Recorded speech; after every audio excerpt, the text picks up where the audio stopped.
Hello, SYNGAP land. My name is Michael Graglia. Today is January 31st, and this is episode 91 of SYNGAP 10, your 10-minute weekly briefing on everything you need to know about SYNGAP1. As you might have heard, last week, an article ran in Newsweek that I wrote about SYNGAP. It was a general awareness piece, and I have to say, I've been very pleased with how it's been received. People have been sharing it, people have been talking about it, people have been reaching out to me, and the reason I bring it up is I want to tell you about how that came about, and I want to encourage you to use that article. Right? How it came about is I decided a few months ago we needed more press. We needed more people talking about SYNGAP1.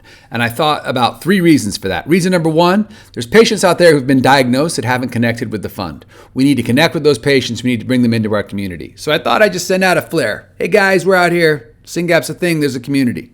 Reason number two, donors are how we get our work done. And I want those donors to understand. And people read articles in the press. So I was like, okay, we're going to send this to all the donors. Reason number three, companies work on our disease, and they're going to make drugs. And times are not easy right now. Companies may or may not have to make cuts in their pipeline. And I want there to be energy and excitement around SYNGAP1. So with those three things in mind, I said, let's go focus on press. And we're spending time and energy thinking about getting articles in the press. So when this opportunity to write a Newsweek came up, it was like, oh, it was go time. It was like, hey, Newsweek wants to do it. Let's do it. What does it look like? Editor asks questions. Suddenly I hit send at midnight. And I'm like, all right, let's hope that they run with it. I wake up in the morning, the article's live. I was like, whoa! And so we tweeted it out, and you know the rest. Because it was for Newsweek, and because it was targeted broadly, we really had to keep it high level. And that turned out to be really effective, because I don't think we ever stop to explain what this SYNGAP thing is in really broad terms. And this exercise forced me to do that. So the takeaway here for me is we got to spend more time doing public education. We got to spend more time telling people, guys, this is what SYNGAP's like. This is what it's like to get diagnosed.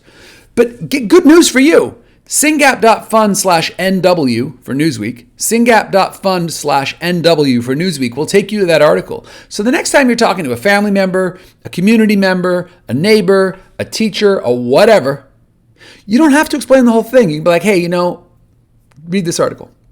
So this article is evergreen. And by that, I mean, it's just sitting here. It explains SYNGAP in broad terms, and I think it's broadly applicable. And I encourage you as the community to use this article to help do your own advocacy, to tell your own story about your kid, and to just give people a reference point that your son or daughter is not the only one. That's point one. Point two, tell your story. Right? Wherever you live, there's local press. Wherever you live, there's a publication. It might be the LA Times, it might be the whatever city Tribune or whatever, but it doesn't matter. Please take the time and the effort to reach out and be like, hey, there's a very special rare kid in our community. I'd like you to write about them. Because having that in print, it makes it easier for the community to understand what's going on with you, makes it easier for you to advocate for your loved one, makes it easier for all of us collectively to raise awareness about SYNGAP1. See my opening point. What about the patients that are out there? What about the donors that are out there? What about the companies that are out there? We need to stay on message, people. We need to keep SYNGAP1 top of mind. And that's what that article was all about. And I want to compliment Joe Ashline. In the past week or so, Invitae ran an article about Joe. So Invitae in the past has run an article about Naya, who they diagnosed with behind the seizure, and they just ran an article about Joe Ashline too. It all helps, guys. Every single article, every single time SYNGAP1 appears on the internet, we are raising awareness and we are connected with new families. So I'm really happy about that article. I welcome your feedback about it. If you have connections at any other publication and you think you can get someone to write about SYNGAP Research Fund or SYNGAP, any angle, I'll take it.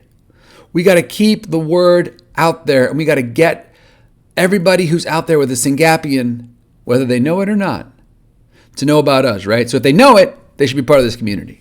And if their child has epilepsy or absence seizures or autism or intellectual delays, I've already had people I shared that with be like, whoa, I had no idea. And these are people I know. I'm like, you had no idea, really? Number one. Number two, I've had people reach out to me and say, I got to get my kid genetic testing. That is a down the middle win, right? My kid sounds like your kid when he was 4.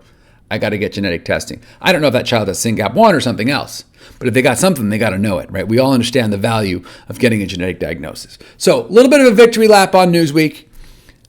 Let's keep using that article. Let's keep that article alive. Share it with your community. Share it on social. Keep the buzz up. That is an evergreen article. We should milk it for all it's worth. It was a lot of work to get it out. Let's celebrate it. That was point number one. Point number two. I always listen to the previous episode when I do this episode to make sure I don't repeat myself. Last episode was really good. You should go listen to it. That was a lot of good stuff in there. That's all I'm going to say.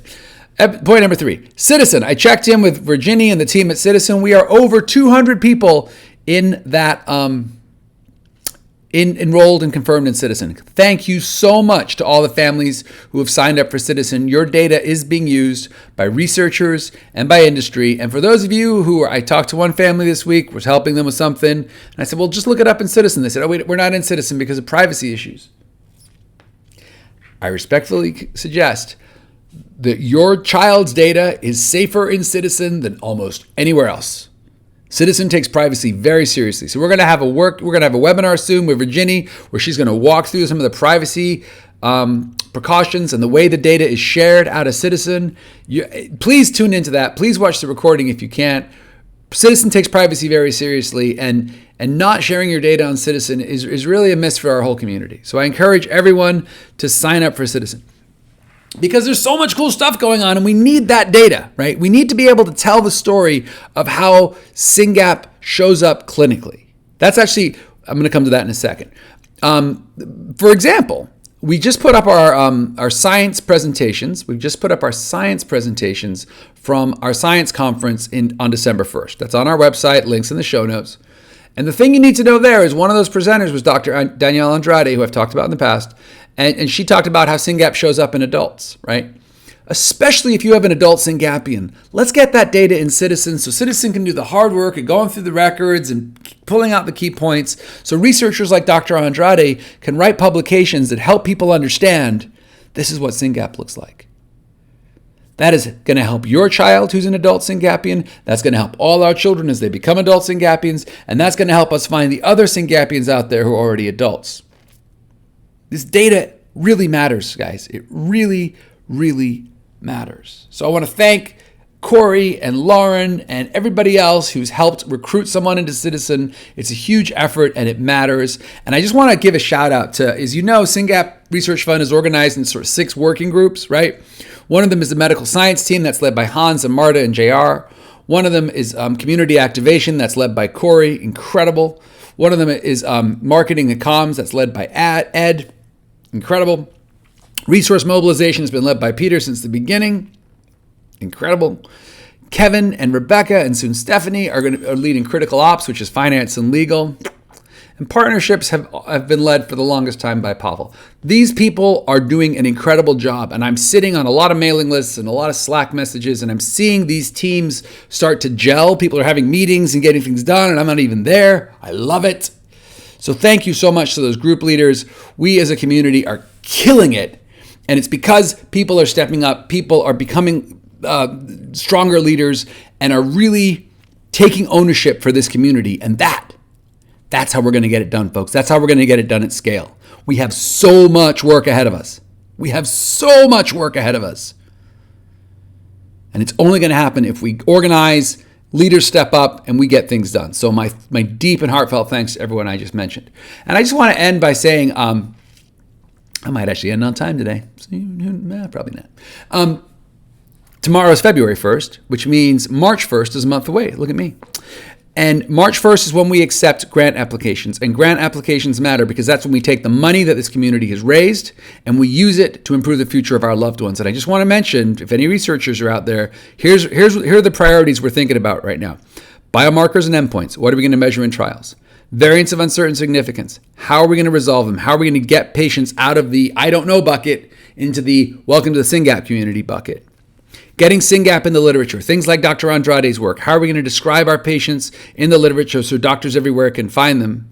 And just broadly, SYNGAP for translational science for SYNGAP, right? What can we invest in that will help us get closer to a medicine fast? These are the things we're thinking about. It's been an incredible week. I want to thank everybody for sharing that Newsweek article. Read it, share it, make your own article, stay in touch. The SYNGAP Research Fund is here for you.